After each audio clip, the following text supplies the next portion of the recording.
Segera download yang Quran disebut oleh Tadabbur, Al-Quran, dia meraih tafsir kebaikan. dalam genggaman Contoh, Anda. bulan Ramadan adalah bulan Al-Quran.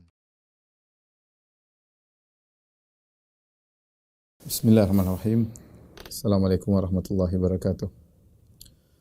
Alhamdulillahi ala ihsanih wa syukru lahu ala taufiqihi wa amtinani wa asyhadu an la ilaha illallah wahdahu la syarika lahu ta'ziman li sya'nih wa asyhadu anna Muhammadan abduhu wa rasuluhu da'ila ridwani. Allahumma salli alaihi wa ala alihi wa ashabihi wa ikhwani. Para jamaah yang dirahmati Allah Subhanahu wa taala, para jamaah Masjid As-Sunnah Bintaro yang dirahmati oleh Allah Subhanahu wa taala, kita melanjutkan bahasan kita tentang sufi ya. Kita sudah melewati dua pembahasan tentang sejarah dan juga akidah-akidah mereka yang berkaitan dengan tasawuf al-falsafi, yaitu tasawuf atau sufi yang berkaitan dengan filsafat. Ini adalah pertemuan ketiga.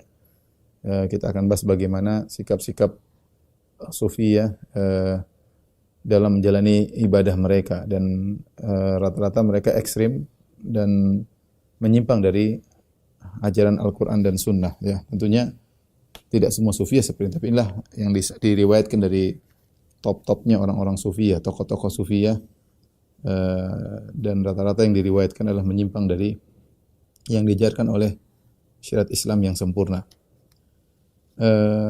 Semakin jelas perkataan Al-Imam Syafi'i rahimahullahu ta'ala yang diriwayatkan oleh Al-Baihaqi dalam Manaqib Syafi'i, di mana Al-Imam Syafi'i rahimahullah pernah berkata, "Lau anna rajulan tasawwafa fi awwalin nahar lam ya'ti alaihi dhuhru illa wajadtahu ahmaq." Tidaklah ada seorang laki-laki di pagi hari belajar menjadi sufi, ya kalau di awal pagi hari dia belajar menjadi sufi, maka belum datang zuhur, yaitu belum sampai zuhur, maka kau akan dapati dia menjadi orang yang pandir. Kau akan dapati dia menjadi orang yang pandir.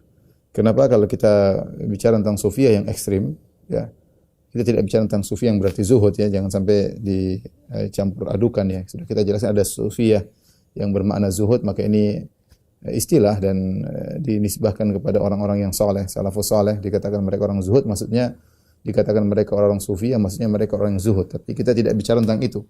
Kita bicara tentang sekelompok orang sufi yang mereka menyelisihi Al-Quran dan Sunnah. Mereka punya metode pendalilan tersendiri, dan akhirnya mereka melakukan hal-hal yang aneh-aneh, yang ekstrim, yang menyimpang dari Al-Quran dan Sunnah. Sebelum kita menyebutkan model-model penyimpangan mereka, saya ingin menyampaikan perkataan dari Abul Mudzaffar As-Sam'ani, Abul Mudzaffar As-Sam'ani Asy-Syafi'i, salah seorang besar di mazhab Syafi'i, ketika dia menjelaskan tentang perbedaan antara manhaj Ahlus Sunnah dengan manhaj selain Ahlus Sunnah, firqah-firqah yang lainnya.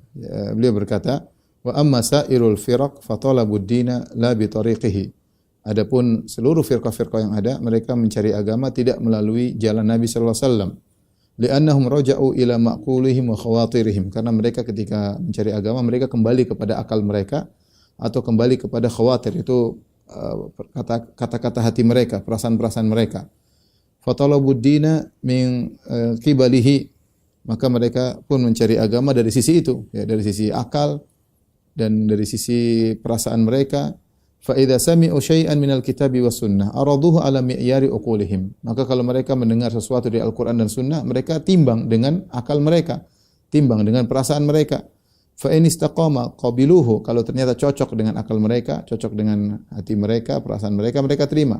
Wa illam yastaqim fi mizani uqulihim radduhu. Akan tapi kalau ternyata Al-Qur'an dan Sunnah tidak sesuai dengan akal mereka, tidak pas, tidak sesuai dengan perasaan mereka, maka mereka tolak. Ya, fa in tarru ila qabulihi harrafuhu bi ta'wilatil ba'idah wal ma'anil mustankarah fahadu anil haqq. Dan jika ternyata mereka harus menerima dalil tersebut tidak mungkin ditolak, maka terpaksa mereka harus mentahrif dengan mentakwil, menyimpangkan dengan takwil-takwil yang jauh, dengan makna-makna yang aneh, ya. Fahadu anil haqq, maka mereka menyimpang dari kebenaran, ya. Kemudian beliau menyebutkan, wa amma ahlul haq faja'alul kitaba was sunnah amamahum. Adapun ahlul haq, ahlus sunnah, mereka menjadikan Al-Qur'an dan Sunnah di hadapan mereka. Wa talabud dina min qibalihim, dan mereka tidak mencari agama kecuali Al-Qur'an dan Sunnah. Wa ma waqa'a lahum min maqulihim wa khawatirihim araduhu 'alal kitabi was sunnah. Sebaliknya, apa yang terbetik di akal mereka yang terbetik pada perasaan mereka, maka mereka timbang dengan Al-Qur'an dan Sunnah. Fa in wajaduhu muwafiqan lahuma qabiluhu. Kalau mereka dapati akal mereka atau perasaan mereka ya sesuai dengan Al-Qur'an dan Sunnah, maka mereka terima. Ya. Wa in wajaduhu mukhalifan. Akan tapi jika mereka dapati ternyata akal mereka atau perasaan mereka menyelisih Al-Qur'an dan Sunnah, taraku ma waqa'alahum, maka mereka tinggalkan wa aqbalu alal kitabi wa sunnah, ya, dan mereka kembali kepada Al-Qur'an dan Sunnah, wa raja'u bituhmah ala anfusihim, dan mereka yang mencurigai diri mereka, mungkin mereka yang tidak paham, mungkin mereka yang salah, bukan menyalahkan Al-Qur'an dan Sunnah. Ini manhaj al-istidlal, manhajul istidlal, manhaj dalam berdalil yang merupakan pembeda antara ahlu sunnah dengan selain ahlu sunnah. Ya, kita tahu orang sufiyah maka manhaj istidlal mereka sebagaimana kita jelaskan kemarin ada berasal dari berbagai macam di luar Islam, dan ada juga yang mereka berdalil dengan hal yang aneh-aneh yang bukan dari Al-Qur'an dan Sunnah. Mungkin kita ingatkan kembali ya. Kaum sufiyah ekstrim ya.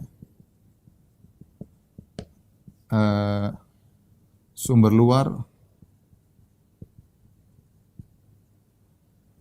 sumber dari mereka.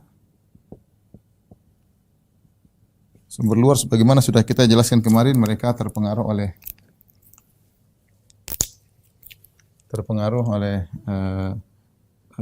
aliran-aliran apa namanya? ajaran-ajaran India ya.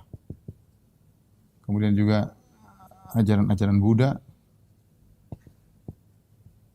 Ya, ini seperti meditasi ya. Kemarin sudah kita singgung pada pertemuan sebelumnya, ini seperti nirvana ya. Kemudian yang paling parah adalah berkaitan dengan filsafat, terutama Platonis ya, Aflutin atau Platonis. Ya, yang kemarin kita sudah sebutkan apa namanya? Al-Faid al-Ilahi. Ya. Al-Faid al-Ilahi itu pensucian jiwa sehingga bersatu dengan alam semesta. Di antaranya masalah al-fana ya. Akidah fana ya. Ya. Akidah fana itu membersihkan jiwa sehingga ruh seakan-akan lepas dari jiwa kemudian bersatu dengan Allah Subhanahu wa taala. Adapun sumber-sumber dari mereka sendiri, maka ini ada beberapa. Yang pertama al-kashf ya. Al-mukasyafah, yaitu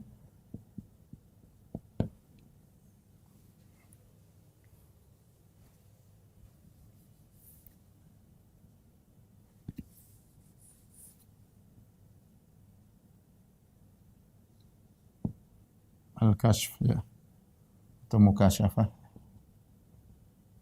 Bahasa gampangannya adalah penyingkapan, tersingkap, yaitu menyingkap. Menyingkap ini dengan berbagai macam metode, ya bisa jadi misal dengan mereka ilmu laduni ya. Ya, ilmu laduni langsung dari Allah Subhanahu wa taala.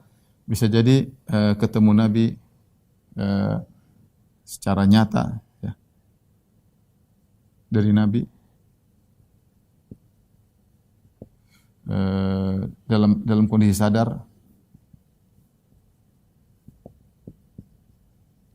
atau bisa jadi mereka terungkap dengan apa namanya, ketemu Khadir ya,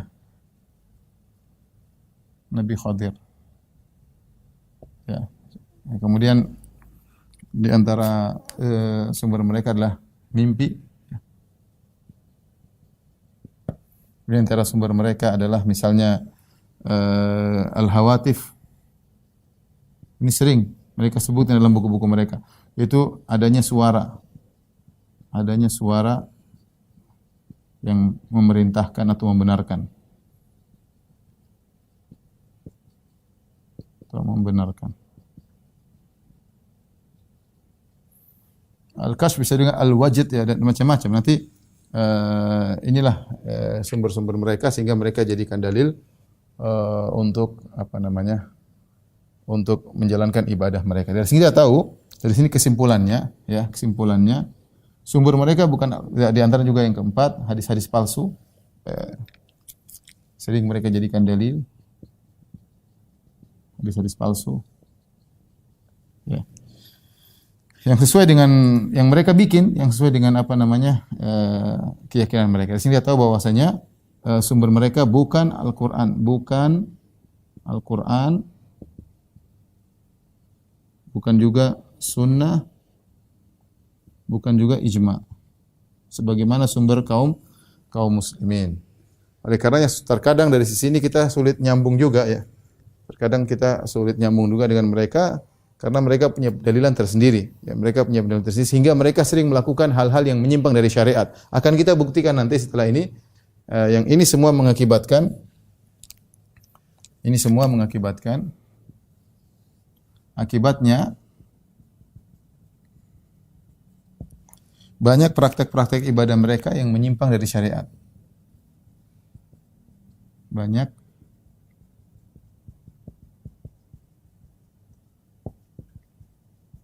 mereka yang menyimpang dari syariat.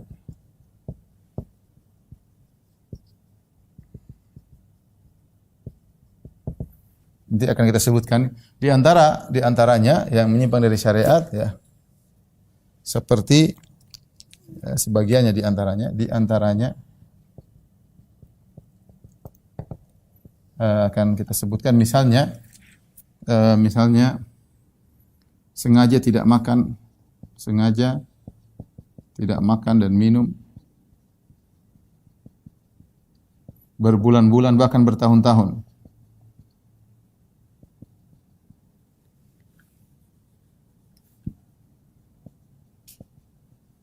Bahkan bertahun-tahun. Dan ini kebanggaan bagi mereka. Ya. Bertahun-tahun. Di antaranya misalnya sengaja mencela orang yang bekerja.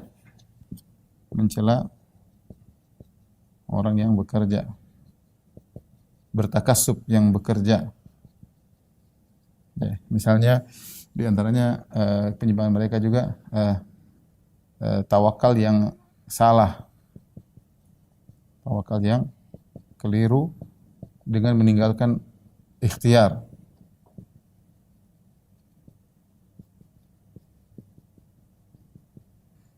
Ikhtiar tidak mau berusaha. Ya, ini mereka meyakini kalau orang berikhtiar berarti akidahnya keliru misalnya.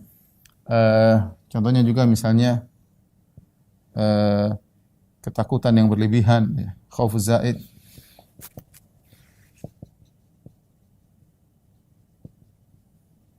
Terhadap Allah. Sebaliknya misalnya di antara akidah mereka ya tidak takut kepada neraka,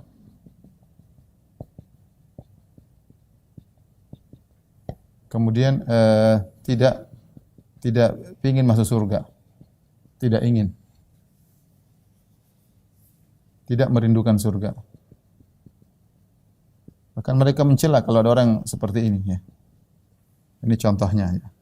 Contoh lagi di antara praktek mereka adalah misalnya as-sama' wa raqs. Itu dengar nyanyi-nyanyian, dengar majelis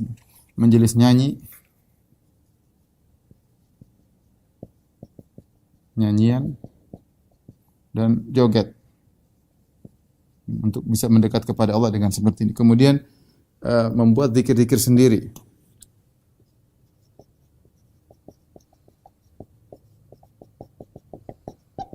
Zikir-zikir sendiri.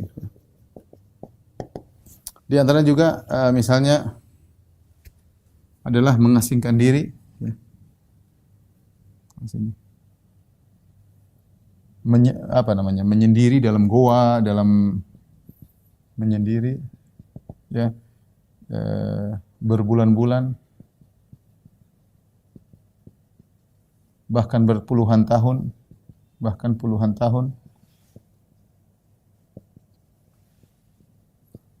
tidak mereka sebut dengan khalwat ya, atau uzlah ya. Ini di antara penyimpangan mereka. Coba kita ada berapa ini? 1.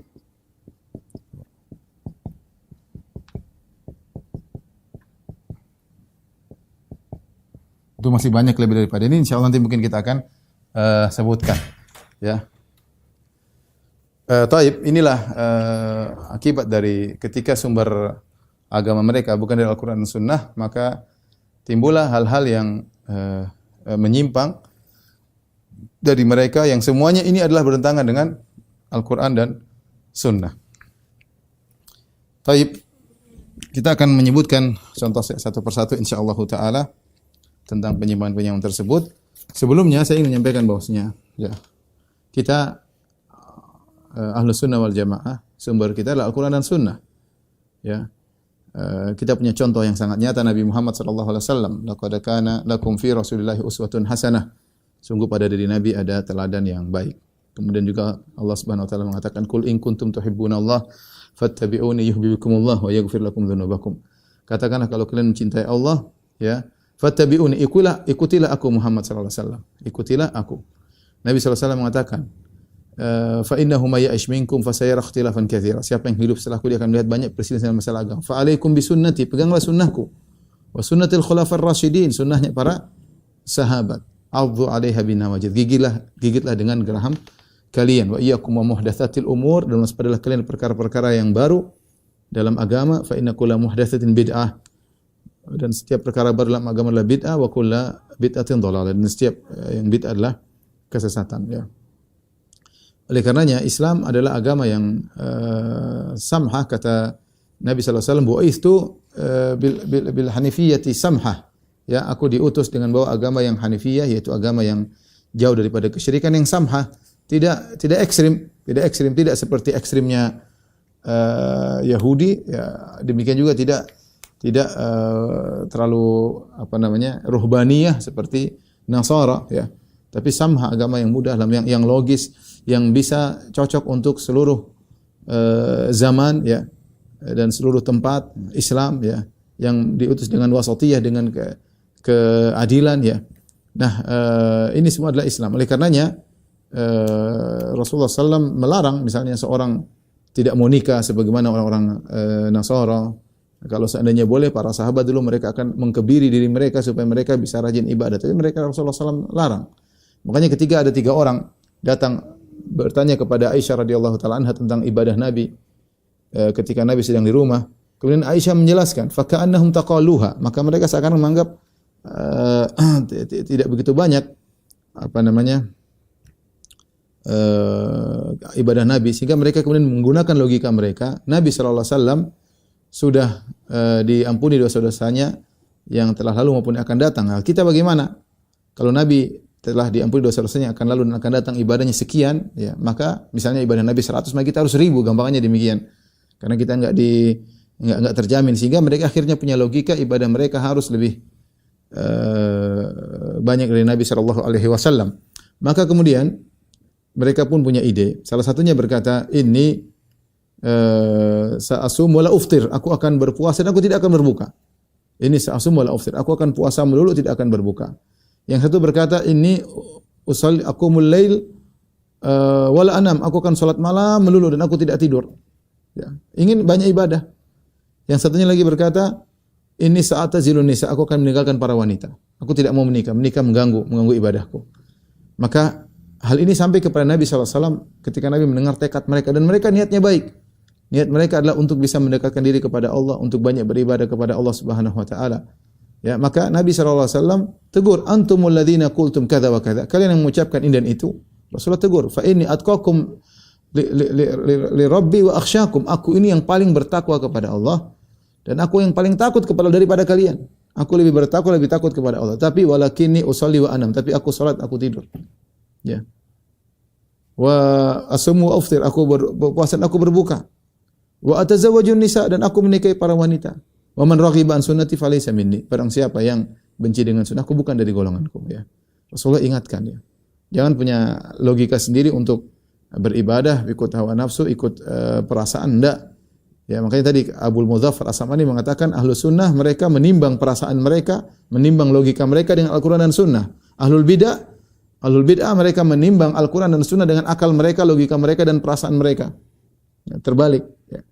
Nabi tegur 3 orang tersebut, tidak mengatakan, "Ayo semangat, kalian akan hebat, jadi orang hebat. Ayo sudah puasa aja, enggak usah berbuka. Oh, kamu sudah salat terus, enggak usah tidur. Oh, kamu enggak usah menikah. Ya benar, bagus." Enggak, Rasulullah tidak begitu. Rasulullah tegur satu persatu.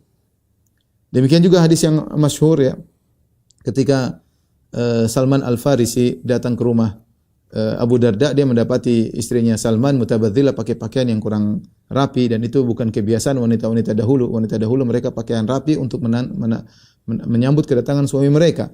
Maka Salman merasa ada sesuatu, kok ini istrinya Abu Darda tidak seperti biasanya sebagaimana wanita-wanita yang lain, kok pakai baju yang seperti itu.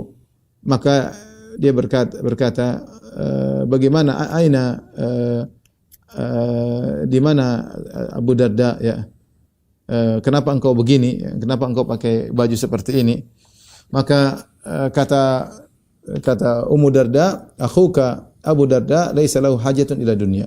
Suamimu Abu Darda tidak butuh dengan saudaramu yaitu suamiku Abu Darda tidak butuh dengan. Artinya seakan-akan Abu Darda tidak memerlukan yang seperti ini, tidak memerlukan dia sebagai seorang istri. Maka Salman sadar, akhirnya Salman nunggu Abu Darda datang. Akhirnya ternyata benar Abu Darda malam hari salat, siang hari puasa, sehingga istrinya tidak dia perhatikan. Sampai akhirnya ketika Abu Darda datang, kemudian dia hidangkan makanan buat Salman. Kata Salman, saya tidak akan makan sampai kau makan.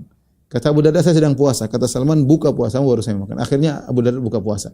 Kemudian dia sengaja tidur di rumah Abu Darda. Di awal malam Abu Darda sudah ingin sholat malam. Kata Salman, belum saatnya, tidur dulu. Kemudian di malam bangun lagi yang kedua, di waktu kedua dia ingin sholat malam. Kata Abu Salman, belum. Ketiga sudah waktu yang ketiga, sudah lebih larut malam lagi, atau sudah menjelang subuh, baru kemudian lebih mendekat kepada subuh, baru kemudian Salman bangunkan Abu Darda, mereka sholat bareng. Setelah itu Salman kasih nasihat kepada Abu Darda, dia mengatakan, inna li rabbika alaika haqqan, sungguhnya Rabbmu punya hak, ya. Wali jasadika alaika haqqan, jasadmu juga punya hak untuk istirahat, Rabbmu punya hak untuk beribadah, ya. Wali zaurika alaika haqqan, kemudian tamumu juga punya hak. Wali ahlika alaika haqqan, istrimu juga punya hak untuk kau gauli, untuk kau mesrai. Fa'ati kulladzi haqqin haqqah, maka berikanlah masing-masing haknya. Abu Darda ketika mendengar nasihat Salman, dia masih perlu cross check dulu kepada Nabi. Maka salat subuh dia pergi kepada Nabi, dia sampaikan kepada Nabi, ya Rasulullah, Salman bilang saya begini-begini. Apa kata Nabi? Shadaqa Salman, benar Salman. Ya, benar Salman. Oleh karena para sahabat mereka bekerja. Para sahabat bekerja. Para sahabat bekerja, ada yang jadi orang kaya seperti Abdurrahman bin Auf. Abu Bakar bekerja sehingga bisa berinfak dengan harta yang begitu banyak. Umar bekerja. Mereka bekerja sampai Umar, dalam hadis babu tanawub fil ilm, bab tentang ganti-gantian untuk ilmu. Umar hari ini kerja, teman yang dengar hadis-hadis Nabi. Nanti malam mereka ketemu, Umar dikasih tahu. Besoknya Umar yang menuntut ilmu, saudaranya yang kerja. Jadi mereka bekerja. Islam adalah maksudnya agama yang bukan rohbani, ya, seperti orang Nasara yang orang kalau mau jadi orang alim meninggalkan dunia, tidak nikah dan yang lainnya. Tidak, Islam tidak. Islam agama yang wasatiyah, moderat, yang tengah, ya, yang logis, yang mungkin bisa diamalkan. Saya pernah ketemu dengan ada salah seorang dari agama lain, ya. Kebetulan saya ngobrol dengan dia, undang makan, saya datang. Saya ketemu, itu kawan beragama Hindu. Dia bilang, kalau kita mau terapkan semua ajaran, kita nggak bisa terapkan secara nyata, ya, secara real, ya. Kita bilang dalam Islam tidak. Islam alhamdulillah, ya, orang bisa mencapai derajat yang tinggi sebagai seorang kaya, sebagai seorang pejabat, sebagai seorang miskin, ya. Agama yang mungkin dikerjakan oleh semua orang dalam kondisi apapun. Oleh karenanya, ikhwan dan akhwat yang rahmatillah subhanahu wa taala, kaum sufiyah mereka punya metode untuk mendekatkan diri mereka kepada Allah dengan metode yang mereka buat, yang semuanya menyelisih Al-Qur'an dan Sunnah. Yang semuanya menyelisih Al-Qur'an dan Sunnah. Ini yang ingin kita jelaskan. Kita harus mendekatkan diri kepada Allah dengan metode kita. Fastaqim kama umirta. Ya, istiqomalah engkau sebagaimana kau diperintahkan, bukan dengan cara kita sendiri, tapi dengan cara metode yang sudah diajarkan oleh Allah melalui Rasulullah sallallahu alaihi wasallam, ya. Tapi di antara ibadah yang dibanggakan oleh orang sufi, ya, adalah meninggalkan makan dan minum, ya. Mereka bangga kalau bisa lapar, ya, kemudian meninggalkan makan dan minum, ya, sampai mereka sebutkan bagaimana kisah-kisah mereka tidak mau makan yang enak, ya, tidak mau, dan mereka menghindar dari makan yang enak, bahkan mereka tidak mau makan, ya, sebagaimana disebutkan dalam buku-buku mereka, ya. Contohnya seperti diriwayatkan dari eh, di antara mereka ya, seperti disebutkan dari Sahal bin Abdullah At-Tusturi ya. Tapi ini semua riwayat katanya dari mereka. Tapi ini ada dari sanad yang sahih. Tapi mereka sebutkan dalam buku-buku mereka. Bahwasanya Sahal bin Abdullah At-Tustari kana la ya'kulu at-ta'ama nayfan wa 20 yawman. Dia tidak makan sama sekali 20 sekian hari ya. Bahkan disebutkan riwayatkan innahu kana ya'kul kullu 15 yawman. Dia hanya makan 15 hari sekali. Setiap 15 setengah bulan baru makan. Fa idza dakhala Ramadan, kalau tiba bulan Ramadan lam yakun ya'kul syai'an ila yaumil Aid. Ya, maka tidak makan sama sekali sampai hari lebaran. Subhanallah.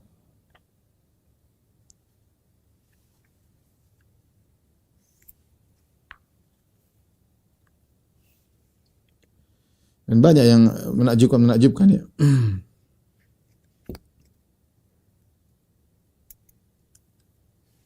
Sampai di antara mereka ada yang mengatakan tidak makan saya bertahun-tahun ya.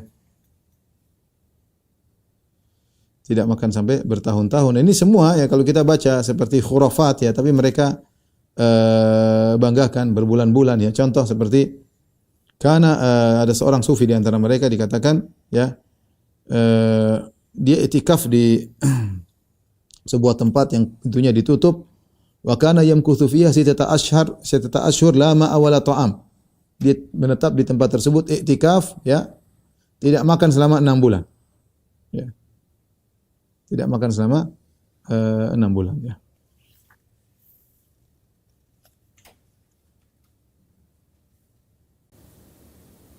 Demikian juga katanya namanya Syekh Al-Jailani, ya ini semua belum tentu benar ya, cuma diriwayatkan dari Sya'rani menukil dari Al-Jailani bahwasanya dia setahun tidak makan tidak minum serta tidak tidur ya. Setahun tidak makan tidak setahun penuh tidak makan, tidak minum, tidak tidur. Ini benar atau tidak ini seperti ini ya. Demikian juga mereka meriwayatkan, ra'aitu insanan minas sufiyah makatha sab'a sinin lam yashrabil ma'. Aku melihat ada seorang dari kalangan sufiyah 7 tahun tidak minum air sama sekali. Ya, apa ini ibadah seperti ini ya. Apakah ini ibadah? Tidak makan, tidak minum ibadah ya.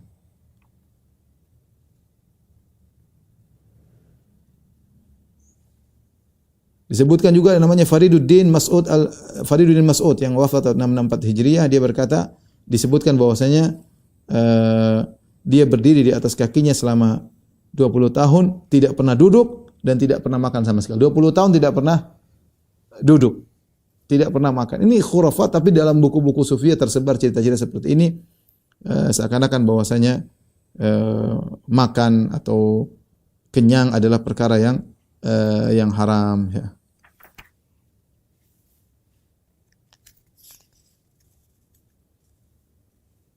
Banyak ya kalau saya membacakan. Ini saya ambil dari buku judulnya Dirasat fi Sufiyah. Ini buku karangan Ihsan Ilahi Zahir ya. Ihsan Ilahi Zahir ya. Seorang ulama India atau Pakistan, India yang wafat wafat karena dibom ya, kemudian dia meninggal, lantas jasadnya dibawa ke Arab Saudi atas permintaan Syekh Abdul Aziz bin Baz rahimahullah, kemudian diwafatkan di Baqi rahimahullahu taala. Ihsan Ilahi Zahir ya. Lihat ini versi mereka, versi Allah Subhanahu wa taala apa? Allah mengatakan kul man harrama zinatallahi allati akhraja li ibadihi wat thayyibati minar rizq. Siapakah yang mengharamkan perhiasan Allah yang Allah keluarkan bagi hamba-hambanya? Ada makanan, kenapa kau haramkan? Ya. Tidak boleh makan enak, tidak boleh makan ini ya. Sampai di antara mereka ada yang mau meninggal ya. Kemudian dia ingin makan sesuatu.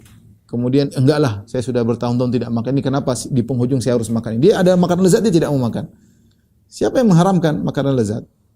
Apakah Allah larang? Dalilnya. Bagaimana Anda berani mengharamkan apa yang Allah halalkan ya?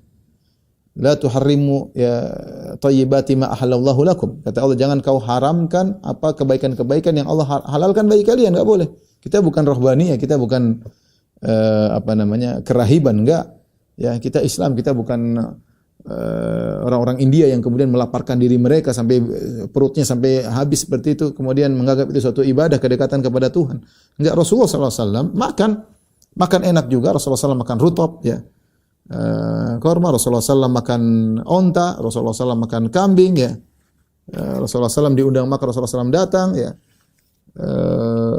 Rasulullah SAW makan sarit, ya. Sarit itu daging dicampur dengan roti, ya. Rasulullah SAW makan, ya. Rasulullah SAW makan bitih, makan semangka dicampur dengan rutop, ya. Rasulullah SAW makan zabat tamar, yaitu semacam Rasulullah minum susu, ya. Rasulullah makan yang seadanya. Ya, Rasulullah SAW hidup tidak takalluf, tidak memaksa-maksakan diri, tapi kalau ada yang enak Rasulullah SAW makan. Ya, Rasulullah SAW kalau ada dihidangkan yang enak Rasulullah SAW minum air yang dingin, ya, sampai dia orang sufi mengatakan kami tidak mau minum air dingin. Di antara mereka beribadah kepada Allah dengan tidak mau minum air yang dingin. Kata mereka ini kenikmatan dunia, bisa mengganggu kekhusyuan, bisa mengganggu ketulusan, tidak mau minum air. Islam tidak mengajarkan demikian, ya. Islam tidak mengatakan tidak mengajarkan demikian. Rasulullah SAW minum madu, Rasulullah SAW bahkan minum nabidh, ya. Nabidh yaitu air yang dicampur dengan anggur dibiarkan, ya, atau dicampur dengan korma, ya. Rasulullah SAW makan dengan berbagai macam model makanan, ya. Saya bacakan perkataan Ibnu Qayyim rahimahullahu taala dalam kitab Zadul Ma'ad tentang bagaimana petunjuk Nabi dalam makanan, ya. Ya. Adalah kana hadiyuhu sallallahu alaihi wasallam wasiratuhu fi ta'am la yaruddu mawjudan wa la yatakallaf mafqudan. Rasulullah SAW adalah orang dalam petunjuk beliau dalam makanan adalah beliau tidak menolak yang ada. Yang ada beliau makan dan beliau tidak berusaha payah untuk mencari yang tidak ada. Fama qurriba ilaihi syai'un minat thayyibat illa akalahu. Tidak ada makanan yang baik didekatkan kepada beliau kecuali beliau makan.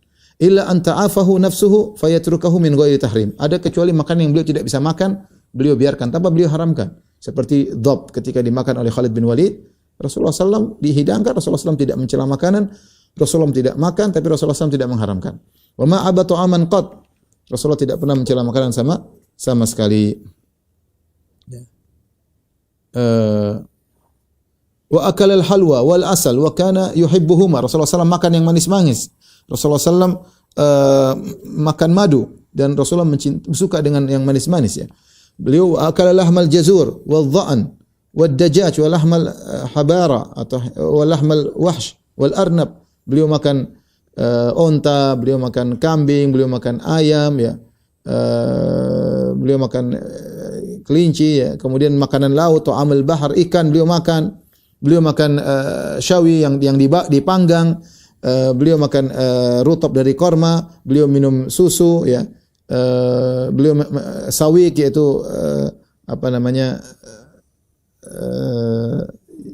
tepung yang dicampur dengan daging. Wal asal bil ma, beliau campur air dengan madu, ya.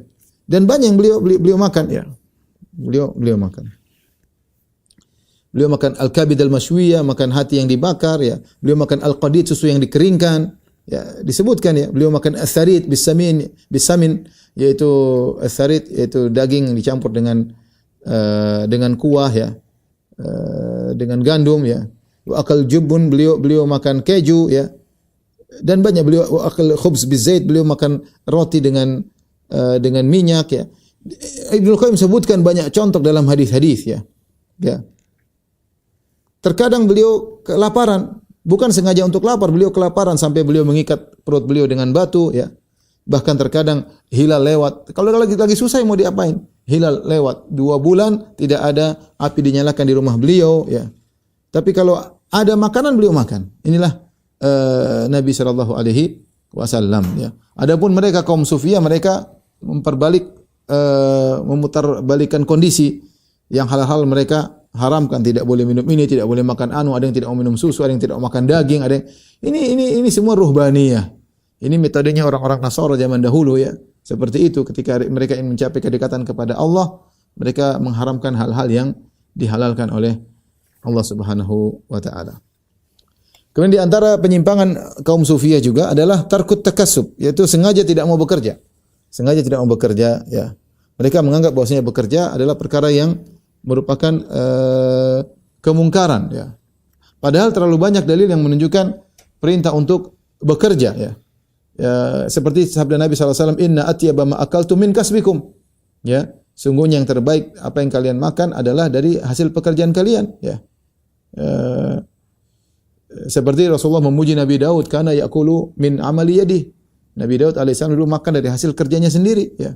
Rasulullah memuji orang yang pedagang, at-tajir, as-saduq, al-amin, ma'an nabiyyin siddiqin syuhada. Seorang pedagang yang jujur, yang terpercaya bersama dengan para nabi, para siddiqin, para syuhada. Ya, Rasulullah SAW mengatakan, la an yahtatiba ahadukum, ya, bihuzmatin, ya, seorang cari cari kayu sendiri, kemudian dia pikul, dia jual, lebih baik daripada dia minta-minta kepada orang lain. Ya, ya.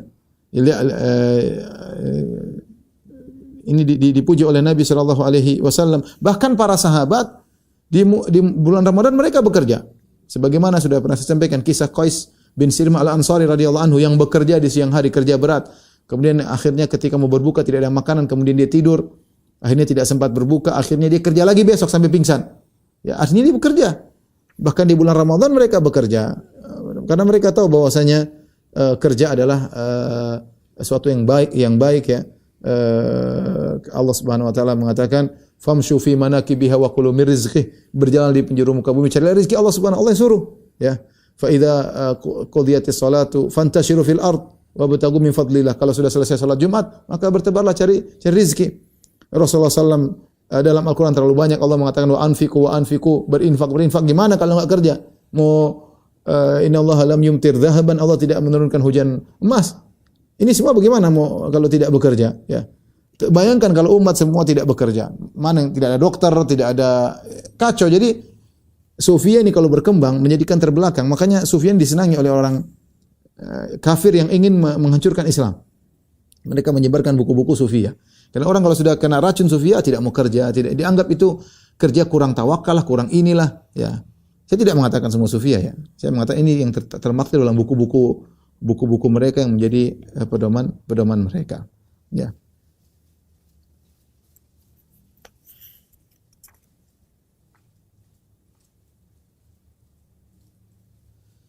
Mereka berkata seperti perkataan Sahrawardi dalam bukunya Awariful Ma'arif, man talaba ma'asyan faqad rakana ila dunya. Siapa yang mencari pekerjaan, ya maka dia telah condong kepada dunia, ya. Subhanallah.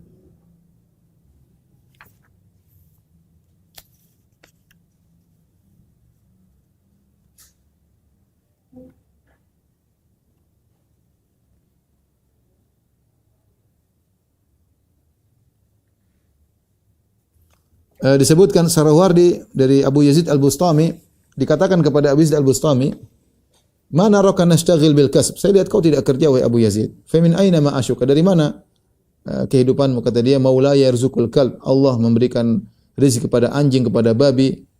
Menurutmu dia tidak akan rezeki kepada Abu Yazid?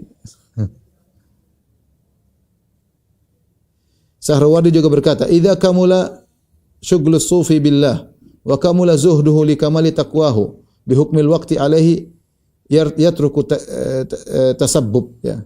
Kalau seorang sufi sudah sempurna kesibukannya dengan Allah, zuhudnya sudah sempurna, takwanya sempurna, maka dia akan meninggalkan ikhtiar. Dia meninggalkan ikhtiar.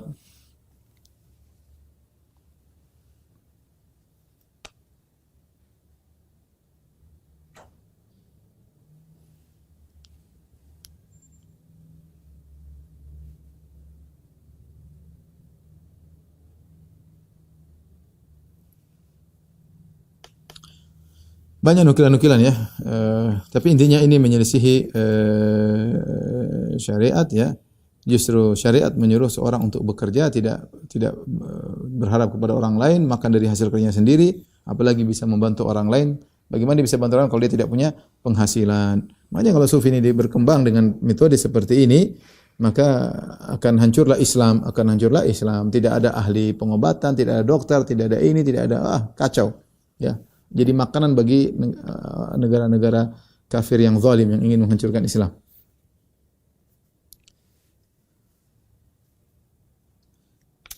Kemudian di antara ibadah yang mereka lakukan, ya, mereka begadang dengan salat, mereka tidak mau tidur, ya. Ya, sebagian mereka bahkan bangga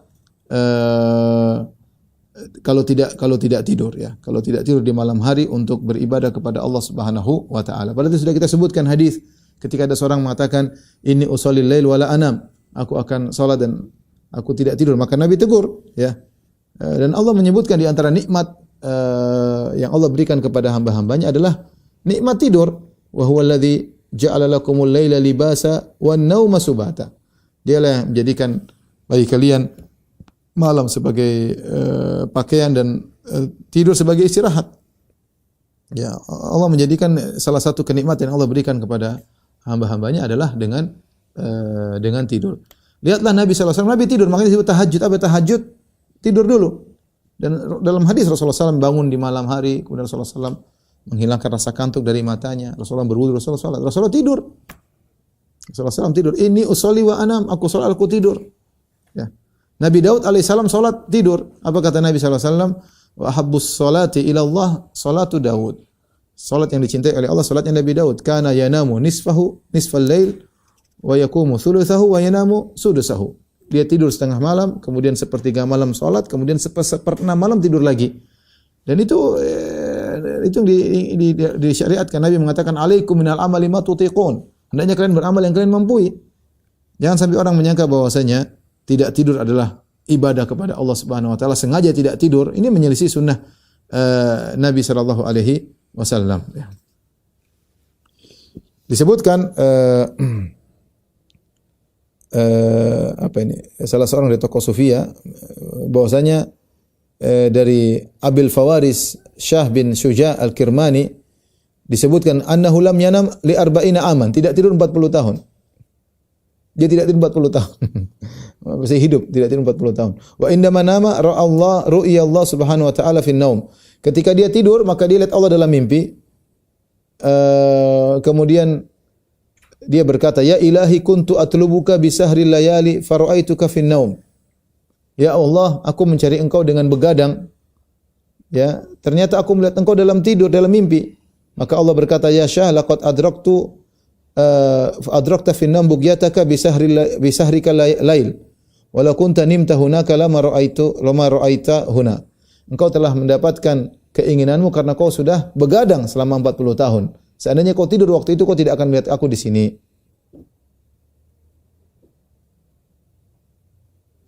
Demikian juga Al-Ghazali ya,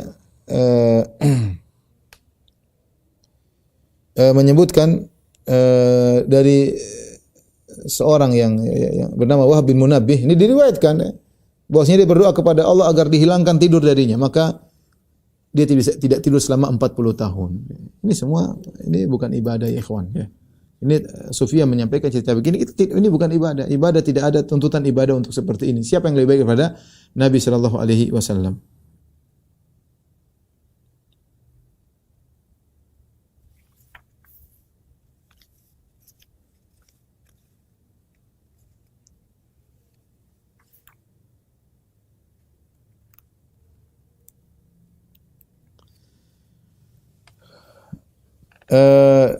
Abu Bardah meriwayatkan, dakhalat imra'atu Utsman bin Maz'un ala nisa'i Nabi sallallahu alaihi wasallam. Istrinya Utsman bin Maz'un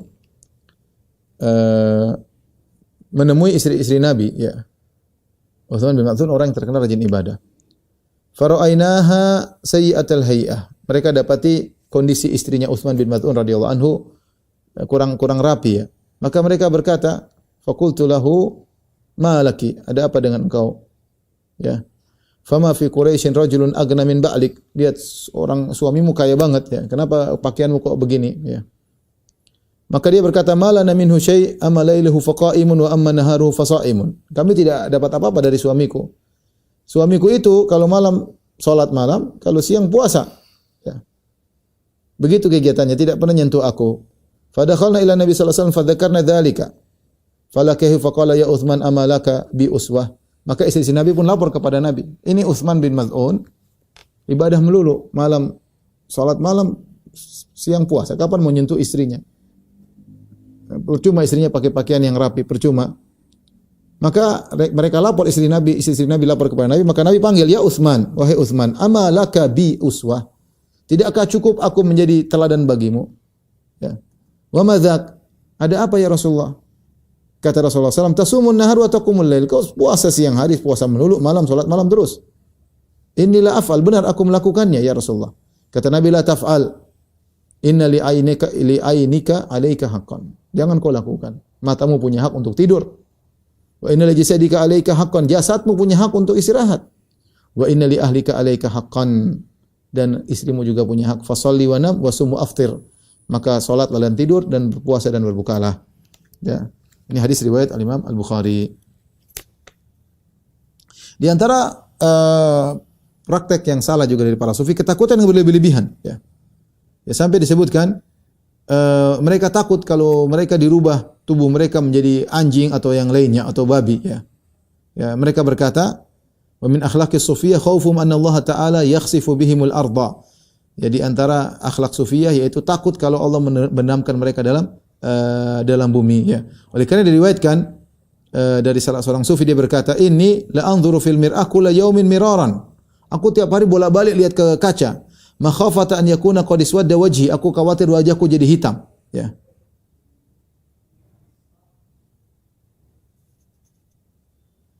Ya, seperti itu. Jadi berlebih-lebihan, ya. Ini tidak pernah diajarkan oleh Nabi, seperti suudzon kepada Allah Subhanahu wa taala, ya. Seperti suudzon kepada Allah Subhanahu wa taala, ya. Bahkan disebutkan ada salah seorang sufi, dia selalu menangis sampai keluar darah dari matanya, ya. Kemudian ditanya, "Kenapa kau menangis sampai nangis darah?" Qala khaufan min Allah, takut kepada Allah Subhanahu wa taala. Kita tahu Ahlus Sunnah wal Jamaah ibadah dibangun di antara khauf dan raja. Tidak berlebihan pada satu sisi. Ya, ibarat jadi ada namanya khauf dan raja dan mahabbah, itulah rukun ibadah. Seorang cinta kepada Allah dibarengi dengan rasa takut dan rasa berharap yang berimbang, tidak berlebihan kepada salah satunya, ya. Kemudian di antara praktek salah daripada sufiyah, ya. Kalau kita dapati para sahabat dulu mereka tertawa, Nabi juga tertawa. Nabi tertawa dalam banyak hadis disebutkan Nabi tersenyum, Nabi tertawa. Ada saya pengajian judulnya canda tawa Nabi sallallahu alaihi wasallam. Hadis-hadis bagaimana Nabi sallallahu alaihi wasallam tertawa. Rasul ada rasa takut, tapi bukan seperti itu. Sampai tidak berani melihat kepada cermin, sampai ke air mata darah, enggak seperti itu, ya. Para sahabat disebutkan, apakah mereka tertawa ketika ditanya seorang tabi'in tentang para sahabat? Apakah para sahabat tertawa? Maka dikatakan mereka tertawa dan iman mereka setinggi gunung, ya. Setinggi gunung. Ya. Waktunya mereka tertawa, waktunya mereka senyum, waktunya mereka menangis kepada Allah Subhanahu wa taala. Kemudian di antara penyimpangan orang sufiyah berlebihan dalam tawakal, ya. Sehingga mereka tidak melakukan ikhtiar sama sekali. Mereka menganggap kalau ikhtiar adalah menunjukkan kelemahan, ya. Menunjukkan kelemahan.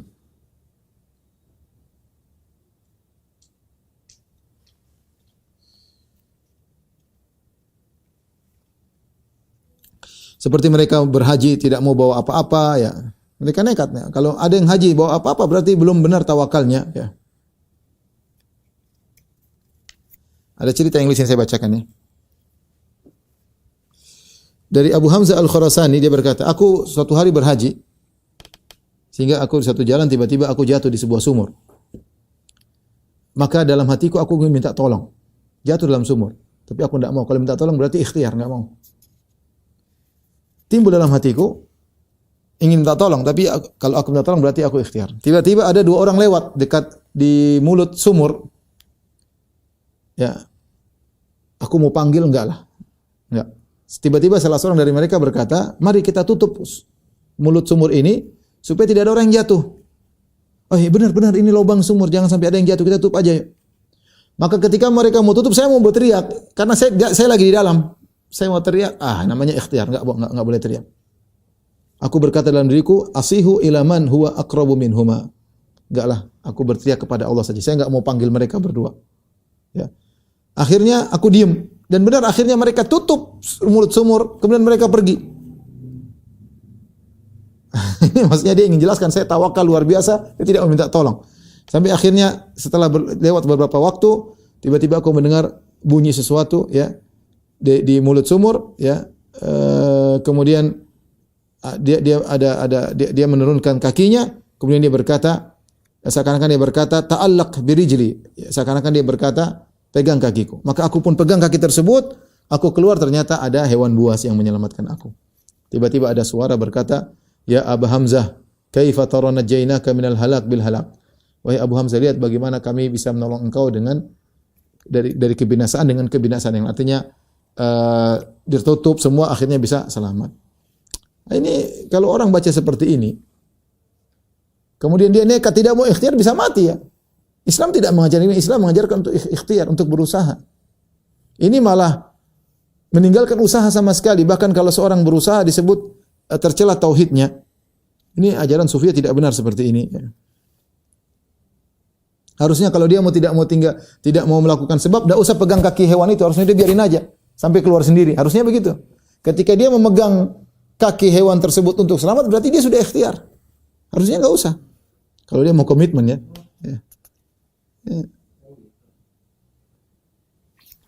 Dan banyak ya riwayat-riwayat seperti ini.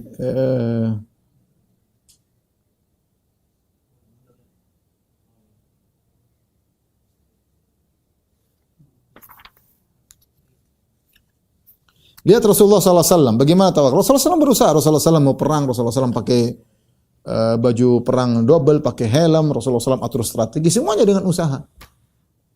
Rasulullah mau hijrah saja pakai usaha kok, pakai usaha nyewa penunjuk jalan orang kafir, siapkan onta, dikasih makan berbulan-bulan, disiapin semuanya.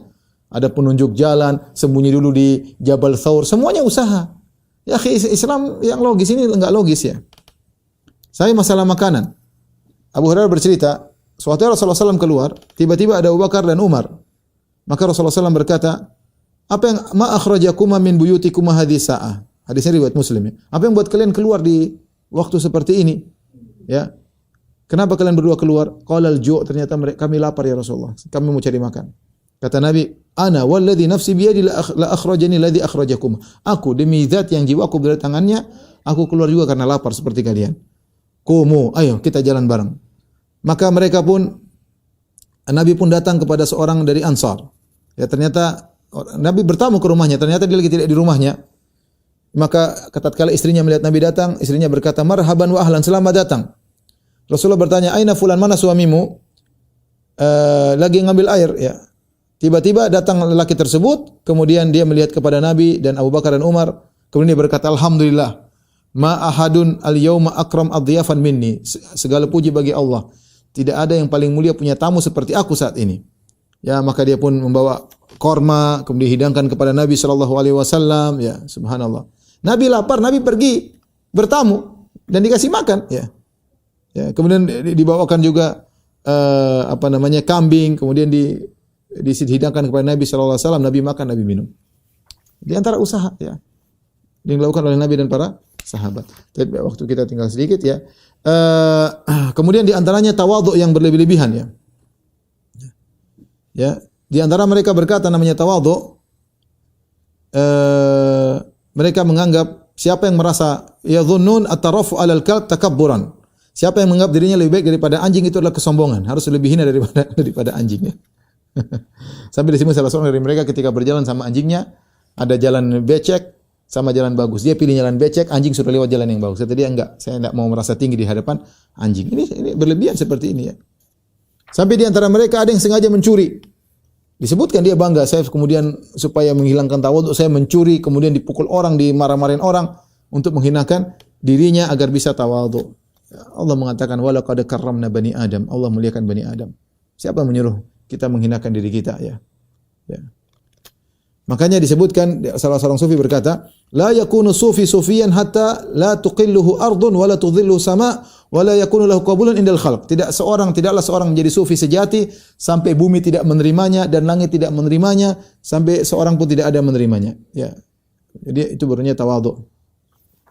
Tentu ini juga tidak benar, yang tidak benar diajarkan oleh Nabi sallallahu alaihi wasallam ya. Contohnya mereka juga tidak berharap surga dan tidak takut kepada neraka jahanam. Bahkan mereka menghina kalau ada orang, nukilan banyak sekali ya. Tapi saya tidak bisa sebutkan karena panjang, waktu kita terbatas.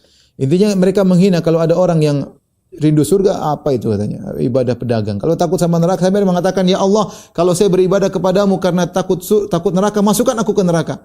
Kalau saya beribadah kepadamu karena berharap surga, masukkan aku ke neraka ya.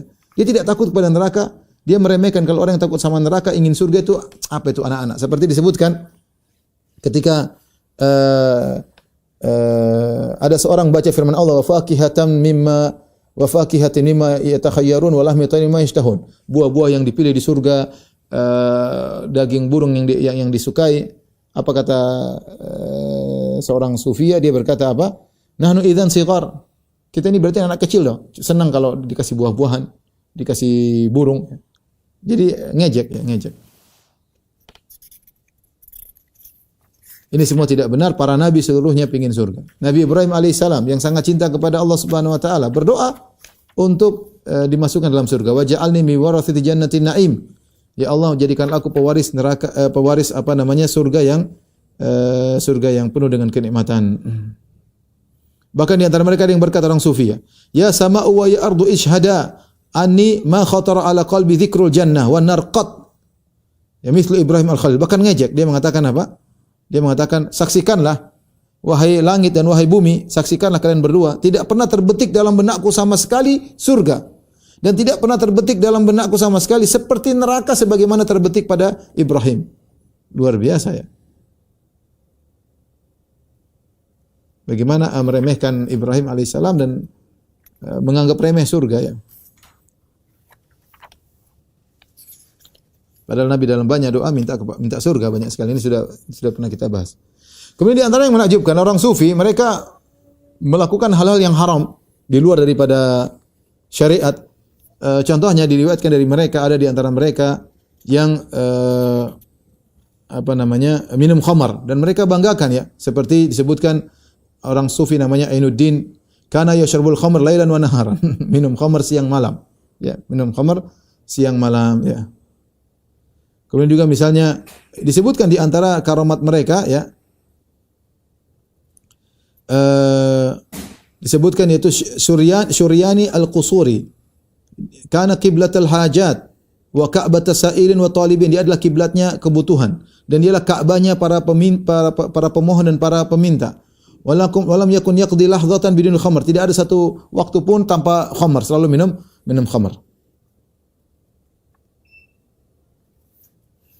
Jadi mereka bangga dengan khamr. Di antara mereka ada yang aneh masalah pakaian, ada yang pakai pakaian syuhrah, pakai pakaian supaya terkenal. Aneh, maksudnya bukan terkenal tapi aneh di antara yang lain. Padahal Rasulullah melarang. Siapa yang pakai pakaian syuhrah itu pakaian tampil beda, Allah akan membuat dia memakai pakaian kehinaan pada hari kiamat. Mereka pakai pakaian syuhrah yang aneh-aneh. Di antara mereka ada yang menghalalkan harir, yaitu sutra, padahal diharamkan bagi laki. Di antara mereka ada yang telanjang bulat. Bahkan disebutkan oleh Sya'rani bagaimana salah seorang sufi berkhutbah dalam kondisi telanjang. Ada yang disebutkan di antara karomahnya telanjang bertahun-tahun, 2 tahun, 3 tahun. Ya akhi, subhanallah. Ada di antara mereka yang bangga pakai cincin emas yang ada tulisan sesuatu di cincin emas tersebut. Laki-laki haram pakai emas.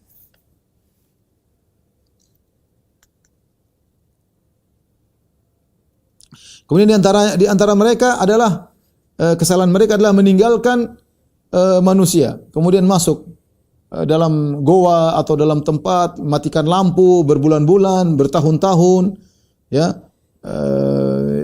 dan akhirnya tidak sholat fardu, tidak sholat jamaah, tidak melakukan ibadah. Padahal Islam tidak mengajarkan demikian. Islam apa? Suruh apa? Kalau ada orang miskin, tolong. Gimana mau tolong orang miskin itu dalam goa? Kalau ada orang sakit dijunguk, gimana menjunguk ente dalam goa? Ente kunci pintu dalam rumah. Terus kalau ada orang meninggal disolati, ada diantar ke kuburan di jenazah, banyak sekali. Belum lagi sholat Jumat, sholat jamaah ke masjid, gimana mau dikerjakan? Bagaimana Rasulullah SAW ketika ditanya oleh orang yang buta, ingin minta keringanan tidak sholat berjamaah, kata Rasulullah SAW, hal sami'ta nida, hal tasma'un nida, kau dengar azan? Kata dia iya. Kata Nabi, idzan fa'ajib, kalau gitu pergi ke masjid. Ini malah mereka menganggap untuk mencapai kewalian harus masuk ke dalam goa lah, harus masuk dalam tempat yang gelap kah, berbulan-bulan tidak bersendirian ya. Ini ibadahnya siapa seperti ini ya? Berkholwat kata mereka ya, dan mereka banggakan hal tersebut ya.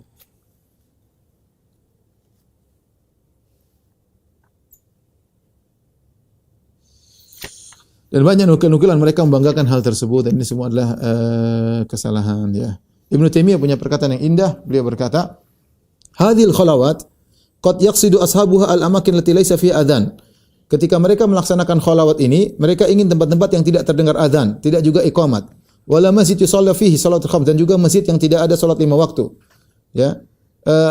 Adapun masjid yang sudah ditinggal atau selain masjid seperti goa-goa, ya, yang ada di gunung-gunung seperti kuburan-kuburan, terutama kuburan orang yang dianggap soleh, ya. Apalagi tempat-tempat yang katanya di situ ada jejak-jejak nabi atau jejak orang soleh, ya, maka mereka berkhulwat situ, mereka nongkrong situ, meditasi situ, berdiam di situ. Kata Ibnu Taimiyah, "Wa li hadza yahsulu lahum fi hadhil mawadhi' ahwalun syaitaniyah yadhunnuna anha karamat rahmaniyah." Maka di tempat-tempat seperti yang jauh dari azan, yang jauh dari iqamat, yang jauh dari kaum muslimin, mereka mengalami kondisi-kondisi syaitan yang mereka menyangka itu karamat, padahal dari syaitan. Sehingga mereka bangga. Ada di antara mereka yamkuthu fi khalwati thalathata asyhur. Ada yang 3 bulan tidak pernah keluar. Ada yang 9 bulan. Ya. Ada yang 9 bulan. Bahkan disebutkan, ya, ada yang tahtal ardi sab'i sinin, ada yang khalwat di bawah bumi 7 tahun. Sampai lebih parah daripada itu, annahu ikhtala 20 sanah. Ada yang berkhalwat 20 tahun. Lebih parah daripada itu, ada yang berkhalwat 40 sanah, 40 tahun. Pintu ditutup. Ini gimana? Ini apa Islam seperti ini? Islam yang ngawur ini sufi, ya, tarekat seperti ini tidak benar, yang mereka bangga-banggakan, ya. Ya ikhwan, waktu sudah habis, ya, mungkin sampai di sini saja. Masih banyak tapi nanti lihat kondisi, ya. Insyaallah kita lanjutkan pada kesempatan yang lain. Wallahu a'lam bishawab. Demikian saja kajian kita. Kurang lebihnya saya mohon maaf kepada jamaah Masjid As-Sunnah Bintaro. Insyaallah kita lanjutkan pekan depan. Wabillahi taufiq wal hidayah. Assalamualaikum warahmatullahi wabarakatuh. Subhanakallah bihamdika asyhadu an la ilaha illa anta